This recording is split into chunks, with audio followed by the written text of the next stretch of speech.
Bismillah, walhamdulillah, wassalatu wassalam ala rasulillah wa ala alihi wa sahbihi wa man tabi'a sunnatahu ila yawmiddin. Assalamu alaikum wa rahmatullahi wa barakatuh. Welcome to another episode of your weekly Islamic Chat Show, Guest of the Week, coming to you from Sharjah TV. I'm your host Ismail Bullock.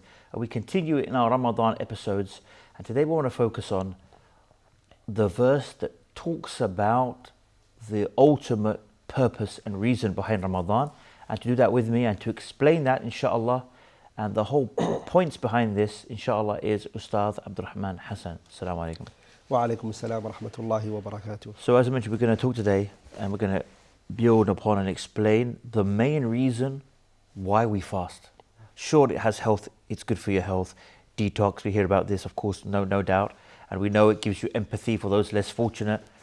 You know, when you can't eat, you kind of miss food. And there's some people who can't eat all the time. They don't have food. But those are the side benefits and lessons from it. But there's an ultimate reason behind fasting, which inshallah we're going to elaborate on. Alhamdulillahi Rabbil Alameen, lahu alhamdu al-hasan wa thana'u al-jameel, wa ashhadu an la ilaha illallah wahdahu la sharika lah, yaqulu al-haqqa wa huwa yahdi as-sabil, wa ashhadu anna Muhammadan abduhu wa rasuluh, sallallahu alayhi wa ala alihi wa ashabihi wa tabi'ina lahum bi ihsanin ila yawmi ad-din, amma ba'd. Allah subhanahu wa ta'ala, He says in the Quran, يا أيها الذين آمنوا كتب عليكم الصيام كما كتب على الذين من قبلكم لعلكم تتقون.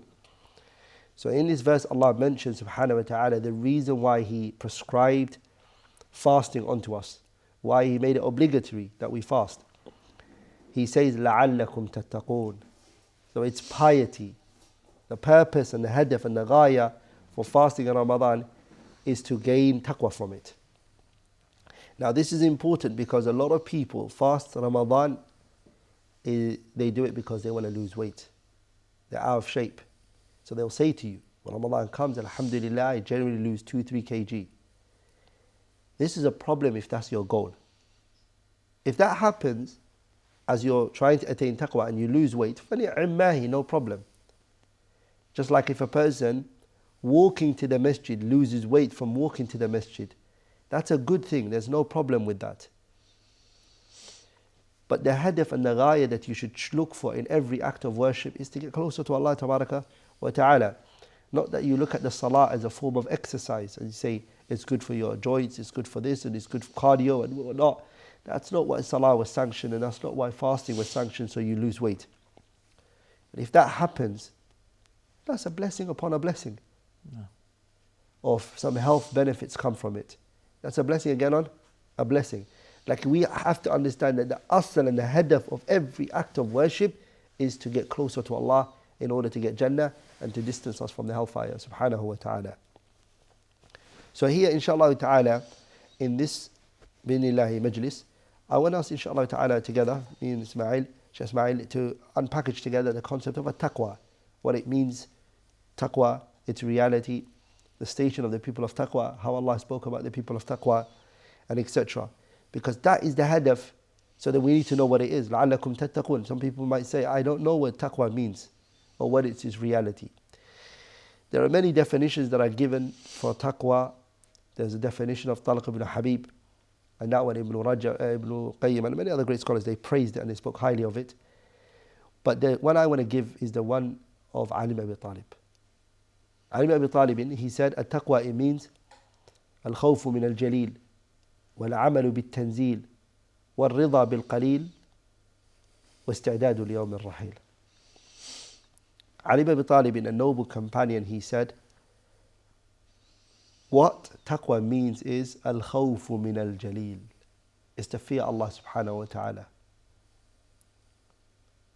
So if you want to come with لَعَلَّكُمْ تَتَّقُونَ, the first thing that you need to do is you need to be scared of Allah subhanahu wa ta'ala.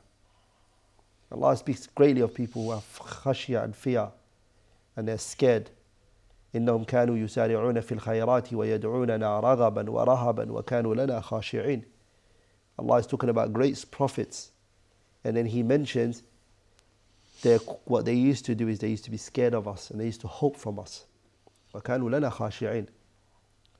So you have to come with al-khawf, fear of Allah tabarak wa ta'ala, fear of the hellfire. The Prophet said, sallallahu alayhi wa sallam, اتقوا النار ولو بشق التمر. Fear the hellfire even if it's the split on the date seed. Even that much. Mustard seed, fear the hellfire. Be scared of it. The Prophet ﷺ, he told us in a hadith, من خاف أدلج. من خاف أدلج. ومن أدلج بلغ المنزل. ألا إن سلعة الله غالية. ألا إن سلعة الله الجنة. أو كما قال عليه الصلاة والسلام. The Prophet, he said, the person who is scared prepares. And the one who prepares reaches his destination. And then the Prophet told us that what Allah is giving us, the prize that Allah is going to give us is Jannah. ألا إن سلعة الله غالية.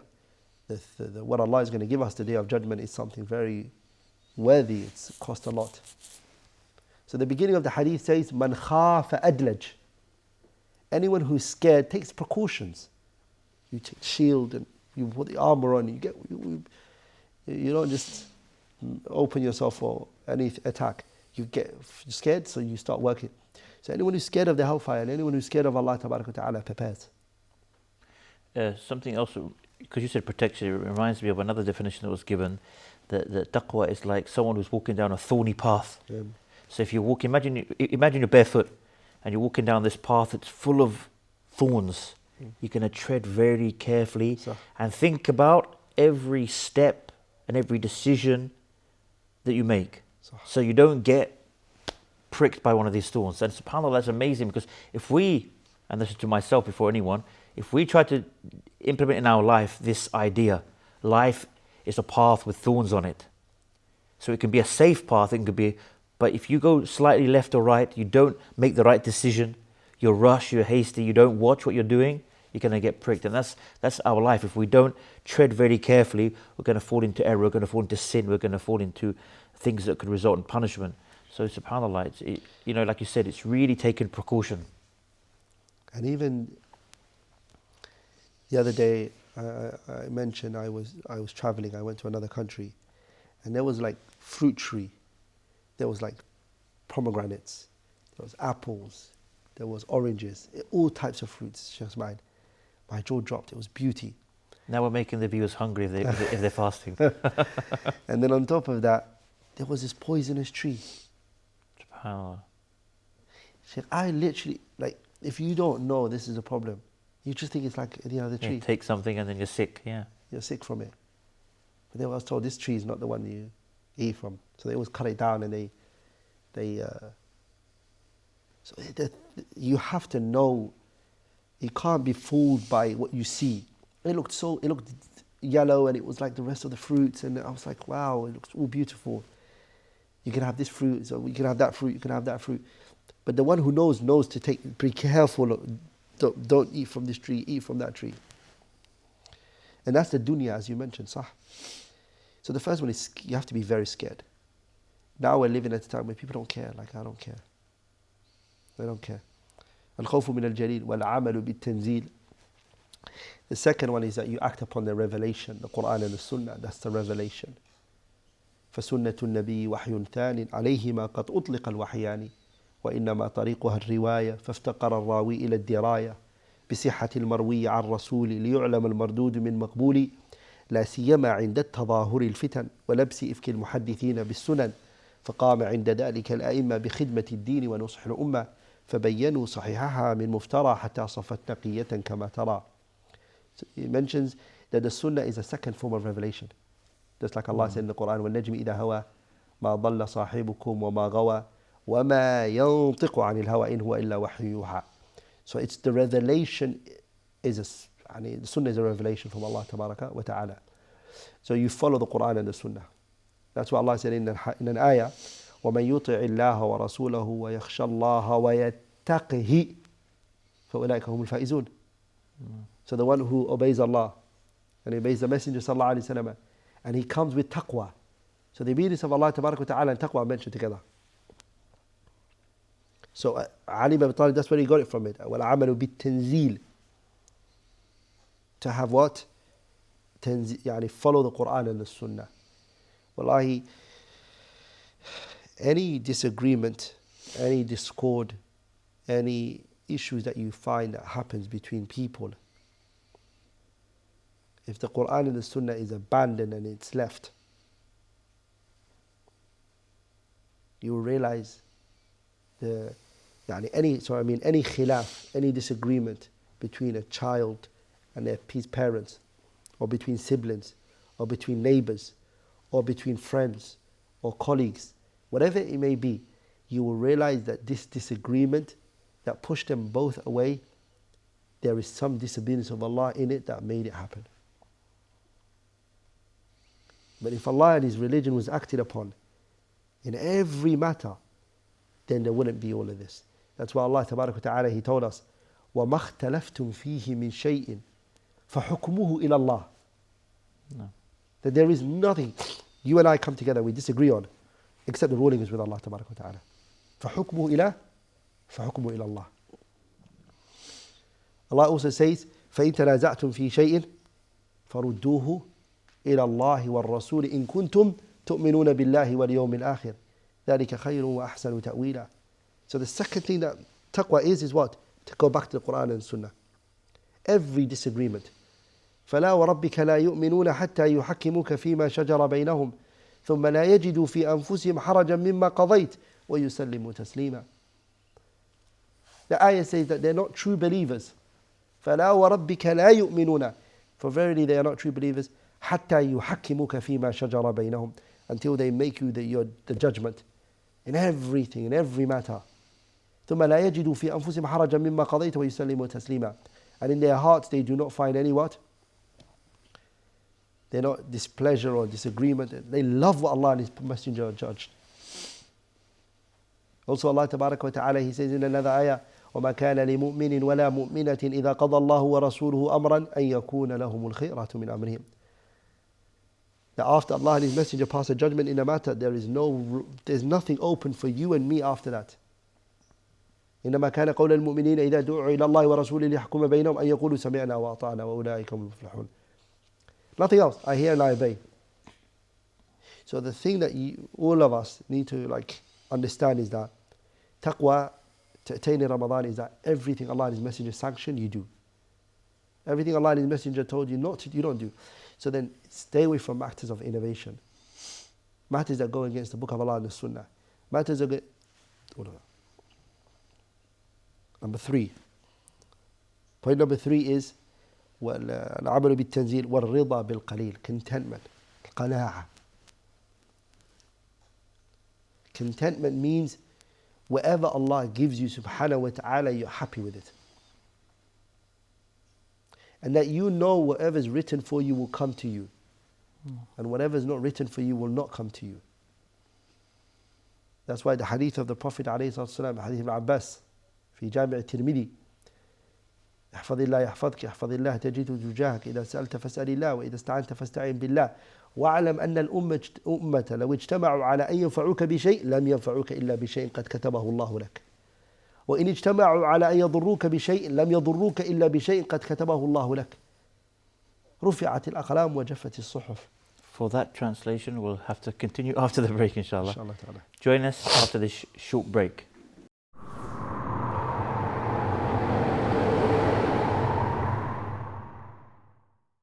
Assalamu alaikum and welcome back.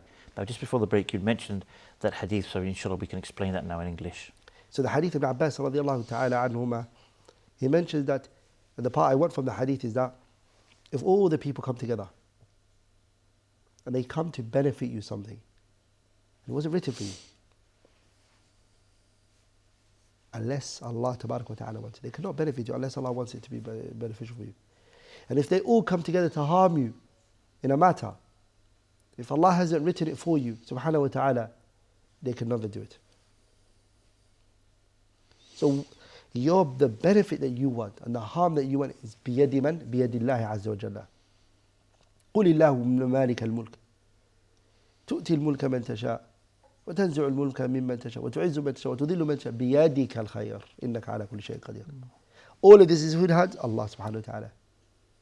So that وَفِي السَّمَاءِ رِزْقُكُمْ وَمَا تُوعَدُونَ. So that if that's the case, all of this is in Allah's hands subhanahu wa ta'ala. It is Allah who gives. It's Allah who prevents subhanahu wa ta'ala. It is Allah who doesn't allow it to happen. Then why are you You're not content with your Lord? Is he not? This is Allah. Whatever He gives you is beneficial for you. And qana'a is a very important thing in contentment. And we're living at a time, subhanallah, everyone just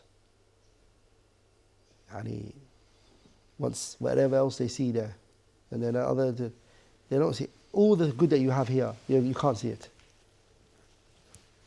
I remember times, subhanallah, if you got a bread and you shared it with your family, it was like, wow, like, Jazakallah khairan for giving it to us.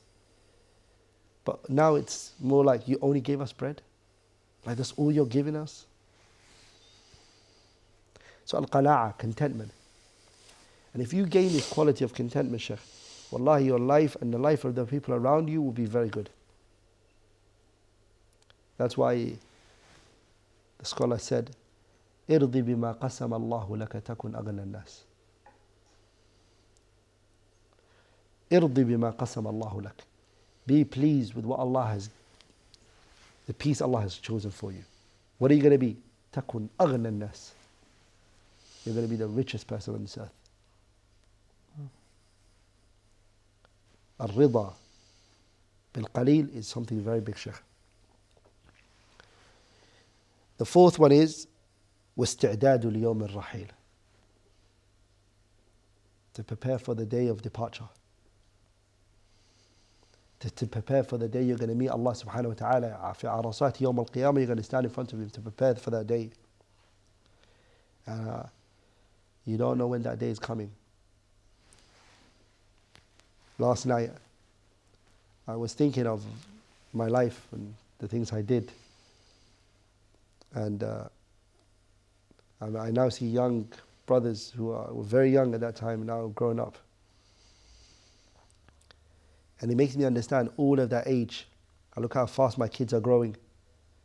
I realize, subhanallah, al-mawtu aqrabu ila hidana, that death is more closer to one of us, ila shirakin alayhi, than our shoelaces. And that's exactly Allah tabarak wa ta'ala what He said. He said, إِنَّهُمْ يَرَوْنَهُ بَعِيدًا وَنَرَاهُ قَرِيبًا. No. That they see the day of judgment far. Allah says we see it to be very close. أَزِفَةِ الْآزِفَةِ لَيْسَ لَهَا مِن دُونِ اللَّهِ كَاشِفَةٌ. No. Allah tells us about يَا أَيُّهَا النَّاسُ اتَّقُوا رَبَّكُمْ إِنَّ زَلْزَلَةَ السَّاعَةِ شَيْءٌ عَظِيمٌ يَوْمَ تَرَوْنَهَا تَذْهَلُ كُلُّ مُرْضِعَةٍ عَمَّا أَرْضَعَتْ وتضع كل ذات حمل حملها وترى الناس سكارى وما هم بسكارى ولكن عذاب الله شديد. The beginning of the ayah, it says يا أيها الناس اتقوا ربكم إن زلزلة الساعة شيء عظيم. Allah says. Imagine Allah is calling it شيء عظيم. A big day. That's not me or someone else saying it. It's Allah. He's saying it's a big day. شيء عظيم. That day, how big is it? يوم ترونها تذهل كل مرضعة عما أرضعت. Every mother is going to lose consciousness. يعني the mother is going to lose the motherly instincts that she used to have, which is always have her children around her. So the mother would walk away from her own children. تذهل كل مرضعة عما أرضعت. Not on a child that's walking. She would just abandon and leave a child that she's just given birth to, that she was breastfeeding. وتضع كل ذات حمل حملها. It's a day that is so big that the mother will give birth to a child without any nurses. She would just throw her load. Allah says, وَتَرَى النَّاسَ سُكَارَى. That day you're going to see the people sukara, like they're intoxicated. وَمَا هُمْ بِسُكَارَى. But they are not intoxicated. وَلَكِنَّ عَذَابَ اللَّهِ شَدِيدٌ. SubhanAllah. In another place Allah says, يَوْمَ يَقُومُ النَّاسُ لِرَبِّ الْعَالَمِينَ. يَوْمَ يَقُومُ النَّاسُ لِرَبِّ الْعَالَمِينَ. The day when the people stand in front of Allah Tabarak wa Ta'ala. That day, what is it? It's a يوم عظيم. The whole and the shiddah is. That's why many places in the Quran Allah always says to us, يَا أَيُّهَا النَّاسُ اتَّقُوا رَبَّكُمْ يا أيها الناس يا أيها الذين آمنوا اتقوا الله حق تقاته ولا تموتن إلا وأنتم مسلمون. And it's an interesting benefit as well that Ibn Mas'ud said that whenever you hear Allah say, Ya ayyuhal ladhina amanu, he said, like, basically give it your attention, because either it is something, it is a command that is being given for an obligation upon you, or it is a heed to stay away from something that is being prohibited, subhanAllah. So every time we hear that verse, we should really pay attention. And just the fact, even before Yawm al-Qiyamah, like you said, being, like the hadith mentions, being prepared, not the hadith, but what Ali radiallahu anhu mentioned, being prepared for the rahil. And we see, even in the Quran, Allah mentions, إِنَّ الْمَوْتَ الَّذِينَ تَفِرُّونَ مِنْهُ فَإِنَّهُ مُلَاقِيكُم. And then you will, you'll be returned to the knower of the unseen, and he will tell you what you used to do. Subhanallah. Subhanahu wa ta'ala, it's true. So that is, because a lot of people, they look, oh, Yawm al-Qiyamah, so far away. Okay, maybe Yawm al-Qiyamah, Allah alam, is so far away. But you're dying, you don't know how so far. Even if Allah allows you to live a long time, what is so far away? If you're already 30 or 40. 30, 40 years, 20 years, Allahu alam. Maybe if you're one of those very few who live to 100 and something. But it's nothing in the bigger picture of how many years and how many centuries have passed and how many Allahu alam will. So as we know that when you die, يعني قاموا قيامتك, your qiyamah has already started. That's because true. The question and then going into the grave, either it will be rawda min riyad al-jannah, it will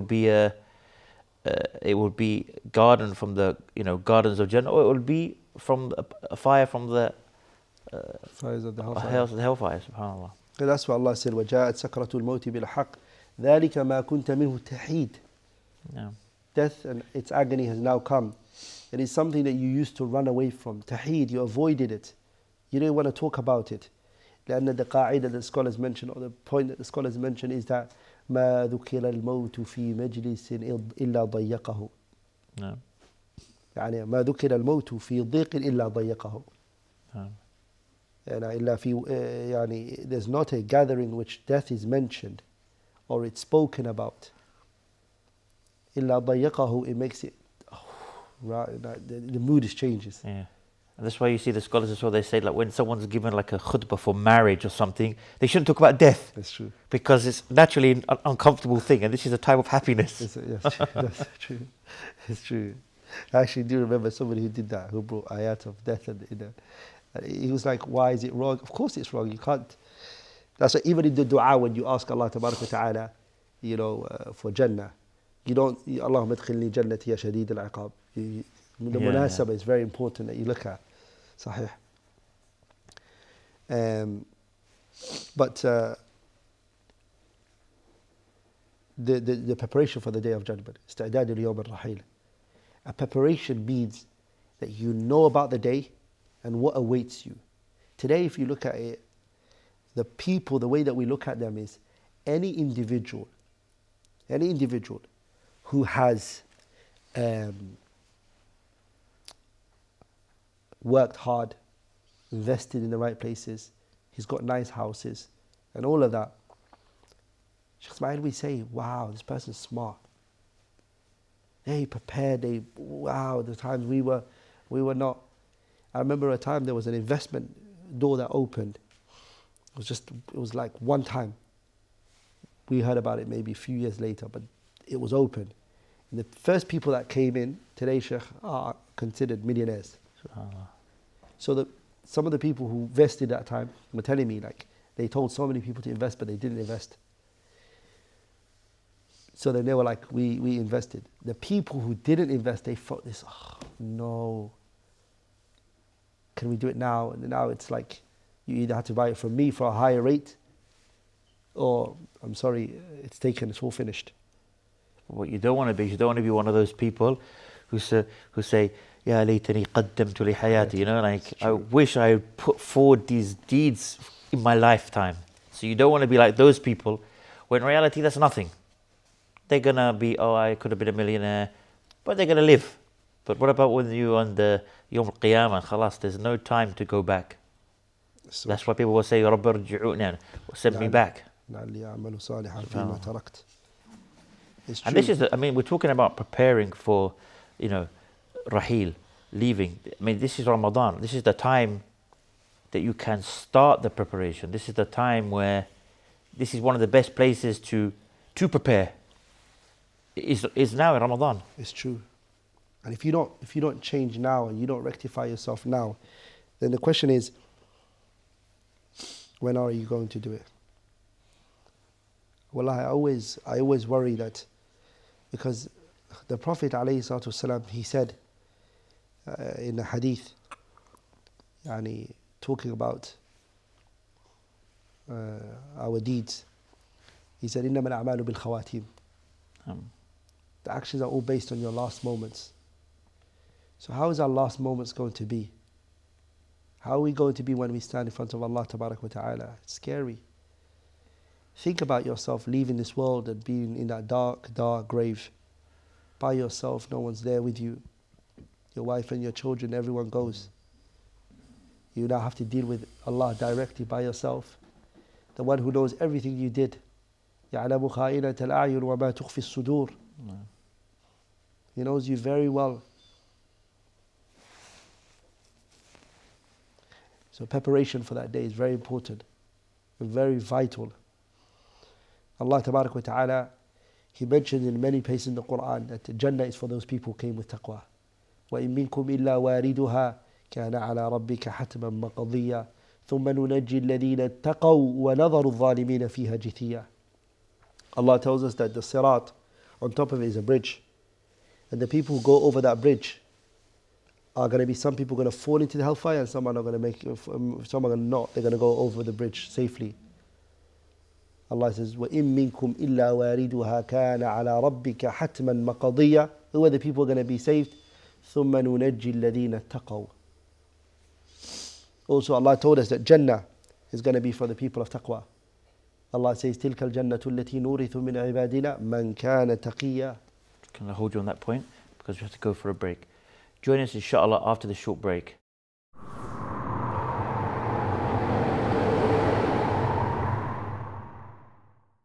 Assalamu alaikum and welcome back. Right before the break, you mentioned one of those verses that talks about those who have taqwa and that Jannah has been prepared for them. Mm-hmm. So Allah Tabarak wa Ta'ala, and as you know, in this month of Ramadan, what we want is Jannah. And we want Allah to distance us from the hellfire. Both of those verses I mentioned, the first verse and the second verse, one is saying that Allah is going to protect them from the hellfire, the people of taqwa. And the second verse, Allah is saying that He's going to give them Jannah. So that's exactly what the moral of Ramadan is. فُتِحَتْ أَبْوَابُ الْجَنَّةِ وَغُلِّقَتْ أَبْوَابُ النَّارِ. The doors of Jannah will be open, the doors of Jannah will be open, and the doors of the hellfire will be locked. وَإِن مِّنكُمْ إِلَّا وَارِدُهَا كَانَ عَلَى رَبِّكَ حَتْمًا مَقَضِيًّا ثُمَّ نُنَجِّي الَّذِينَ اتَّقَوْا وَنَذَرُ الظَّالِمِينَ فِيهَا جِثِيًّا. تِلْكَ الْجَنَّةُ الَّتِي نُورِثُ مِنْ عِبَادِنَا مَنْ كَانَ تَقِيًّا. So Jannah is for the people of taqwa, and they're protected from the hellfire as well. And the benefit here is the people of taqwa don't even go to the hellfire in the first place. Now the question is, what are the things that can ignite taqwa? What can I do to get taqwa? One of the things I personally encourage and I always tell people to do is pondering on the signs of Allah Tabarak wa Ta'ala. Allah says in the Quran, إِنَّ فِي اخْتِلَافِ اللَّيْلِ وَالنَّهَارِ وَمَا خَلَقَ اللَّهُ فِي السَّمَاوَاتِ وَالْأَرْضِ لَآيَاتٍ لِقَوْمٍ يَتَّقُونَ. لَآيَاتٍ لِقَوْمٍ يَتَّقُونَ. So the alternation between the day and the night, and that which is in the seven heavens on the earth, is what? It's a sign for the people of taqwa. Also Allah mentions it in Surah, as you mentioned, Surah Yunus, Allah mentions it in Surah Taha, many places in the Quran Allah mentions it subhanahu wa ta'ala. So pondering on the signs of Allah Tabarak wa Ta'ala. إِنَّ فِي اخْتِلَافِ اللَّيْلِ وَالنَّهَارِ لَآيَاتٍ لِأُولِي الْأَلْبَابِ الَّذِينَ يَذْكُرُونَ اللَّهَ قِيَامًا وَقُعُودًا وَعَلَى جُنُوبِهِمْ وَيَتَفَكَّرُونَ فِي خَلْقِ السَّمَاوَاتِ وَالْأَرْضِ رَبَّنَا مَا خَلَقْتَ هَذَا بَاطِلًا سُبْحَانَكَ فَقِنَا عَذَابَ النَّارِ. So when they look at the signs of Allah Tabarak wa Ta'ala and they ponder and they contemplate on it, what they gain from it is that they beg Him to protect them from the hellfire. So it's not mujarrad in nadar, it's not just merely looking at the sides of the above, and rather you're asking Allah for Jannah from it. And you're also seeking the punishment of Allah from it. And that's exactly what looking at the signs of Allah Ta'ala means and it entails.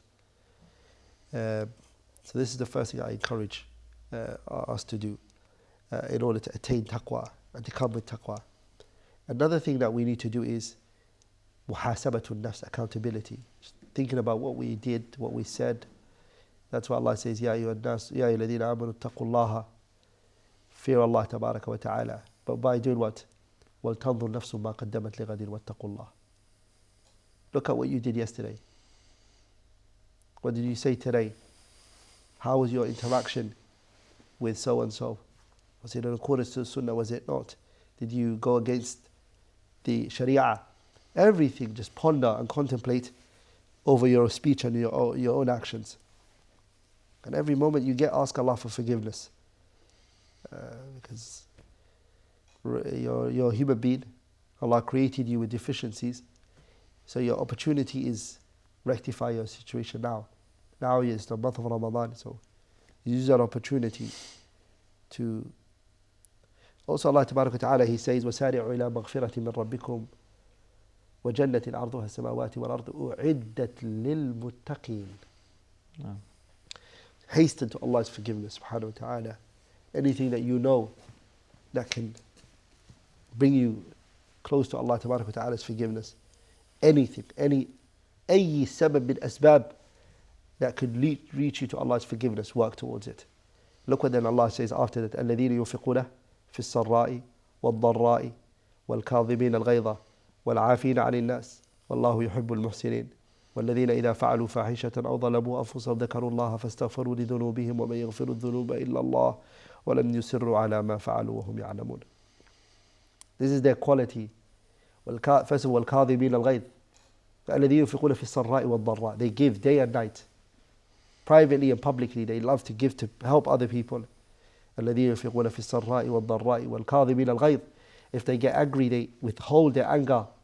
They don't express it into the public. And والكاظمين الغيظ والعافين عن الناس. They forgive the people. والله يحب المحسنين. Allah loves those who are excellent. والذين إذا فعلوا فاحشة. If they do sins and they commit sins. والذين إذا فعلوا فاحشة أو ظلموا أنفسهم, or they oppress themselves, ذكروا الله, they remember Allah. You can only remember Allah when you do a sin if Allah was big in your heart in the first place and you slipped up. Straight away you're going to run to the one you know. So you knew Allah, you studied Him. ذكروا الله فاستغفروا لذنوبهم. They ask Allah for forgiveness for the sins that they do. وَمَن يَغْفِرُ الذُّنُوبَ إِلَّا اللَّهِ. Who is the one who forgives sins except Allah Tabaraka wa Ta'ala? وَمَن يَغْفِرُ الذُّنُوبَ إِلَّا اللَّهِ وَلَمْ يُصِرُّوا عَلَى مَا فَعَلُوا وَهُمْ يَعْلَمُونَ. They do not carry on. They don't go on and keep doing the sin. No, not at all. So this is qualities Allah mentions about the people of taqwa. Hadith Abu Umamat al-Bahili, Imam Ahmad narrated in his Musnad. Shaykh Nasir rahimahullah authenticated it. But the Prophet alayhi salatu wasalam, a man came to him and said, Murni bi'amalin. O Messenger of Allah, command me a action that will be a cause for me to enter Jannah. And then the Prophet sallallahu alayhi wasallam, he said, As-sawmu la ya'adiluhu shay. Fasting, there's nothing equal to it. The man again, he said it. The Prophet said, As-sawmu la ya'adiluhu shay. So one of the ways to attain taqwa is to fast, based on the ayah, يَا الَّذِينَ آمَنُوا كُتِبَ عَلَيْكُمُ الصِّيَامُ كَمَا كُتِبَ عَلَى الَّذِينَ مِنْ قَبْلِكُمْ لَعَلَّكُمْ تَتَّقُونَ. Fasting is a way. But fasting doesn't mean just holding from food and drinking. That's important. Fasting means to stay away from also your shahawat. It's self-restraint. It's one of the ways to attain taqwa is patience. Patience is vital for any and everybody, that we come with sabr. Sabr is a matiyatun la yadhillu rakibuha. Patience is a riding beast that if you go on, you're never going to get lost. You'll reach your destination, inshallah ta'ala. إِنَّمَا يُوَفَّى الصَّابِرُونَ أَجْرَهُمْ بِغَيْرِ حِسَابٍ. The people of taqwa, Allah is with them. إِنَّ اللَّهَ مَعَ الَّذِينَ اتَّقَوْا وَالَّذِينَ هُمْ مُحْسِنُونَ. The people of taqwa, Allah is with them, subhanahu wa ta'ala. This ma'iyya, Ibn Rajab mentions, is ma'iyyatul khasa. It's a specific type of ma'iyya. يعني ma'iyya khasa means a specific type of ma'iyya. So Allah tabarak wa ta'ala is going to be with you in all of your affairs, private affairs and your public affairs, subhanahu wa ta'ala. Wallahi, I wish somebody else who has taqwa was able to talk about taqwa. يعني, like you said, Ramadan, this is the time for taqwa, because first of all you have fasting, and as we mentioned, at the beginning, that's the whole reason why we are fasting. لَعَلَّكُمْ تَتَّقُونَ, so you may become of the muttaqeen, those people who have this taqwa, this piety, this righteousness, this awareness, this muraqabah of Allah. And if you think about it as well, subhanAllah, even if we look at it in simple terms, imagine if you're fasting for 10, 15, maybe 20 hours, if you're in Scandinavia or somewhere, there's going to be plenty of time when you're alone. You could secretly eat or drink. So if you're doing it for friends, family, mother, father, society, then you're going to find time where you can secretly eat or drink. So the fact that you don't shows this muraqabah, this awareness of Allah, and this is why it's greatly rewarded. So already you're doing one of the main things that helps you to get taqwa. Then you're doing your daily prayers, which you should be doing anyway. Taqwa, ways to get taqwa. Then you're doing, inshallah, extra prayer, maybe another way to attain taqwa. You're doing, inshallah, you're reading the Quran. Another way. That should be one of the main ways when you're reading the Quran. And we mentioned in the previous episode that even if you're reading 5 pages a day, and if you're non-Arab, for example, you're taking with those 5 pages, which is maybe 10 minutes after each prayer, it's nothing. You're taking maybe a tafsir, a basic one, where you're checking the meanings of these verses. This should also improve you. If you're reading these verses and understanding them, this should have some effect on you. This should be a way to improve yourself, improve your taqwa. So the whole fact that we're in Ramadan is like a what do you call it? Like a breeding ground for taqwa. We have, everything is there for us. So if we cannot increase our taqwa in Ramadan, then it's a problem, because everything is like given to us on a silver plate. Mm-hmm. But will we take advantage of it? That's the problem. Many of us don't take advantage of all those things that are just there for us to get taqwa. Your first Ramadan, how did you feel when you first fasted? SubhanAllah, it's been so long I can't even remember, because I was maybe like 15 years old. Allahumma barik. But I remember having that general kind of iman kind of feeling about it, and I think what always sticks in my mind, even though it's a trivial thing to some extent, but then you could say no, it's not trivial, because you're not going out for a meal in a restaurant. Something that really resonates with me is that experience, maybe because that was the first kind of time of sitting down with strangers in the mosque in the UK back then, breaking the fast. Little things like a lot of people are bringing homemade, whatever it might be, samosas or whatever it is, and some strawberry or whatever flavor milk. But that really resonates, how I was sitting there and I'm looking around, different nationalities, different skin colors, young, old, rich, poor, and we're just sitting there, everyone's smiling and chatting like we've known each other all our lives. Yeah, that kind of thing. So that is something, and that is related to Ramadan, because like I said, what are we doing at the end of the day?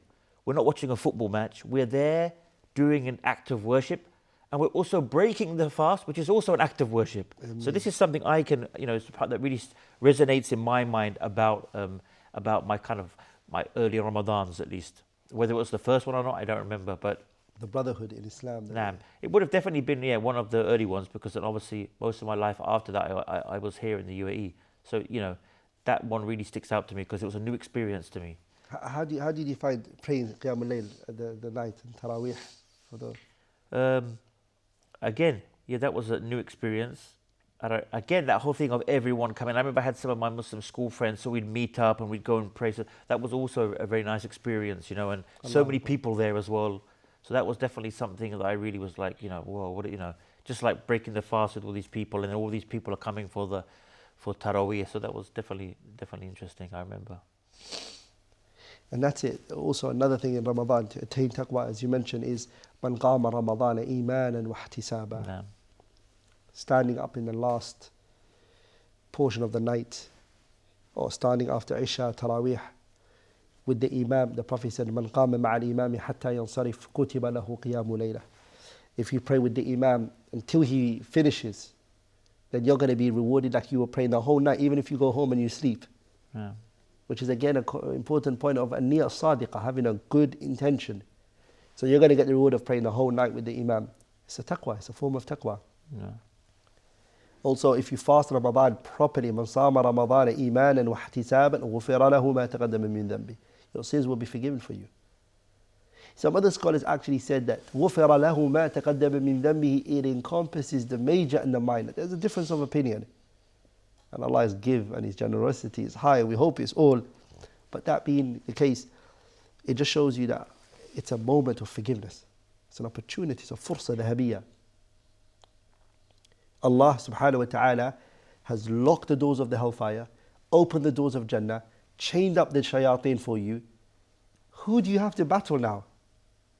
Maybe the small shayateen that are still out and about, and your nafs. No. Now you have more chances of doing good.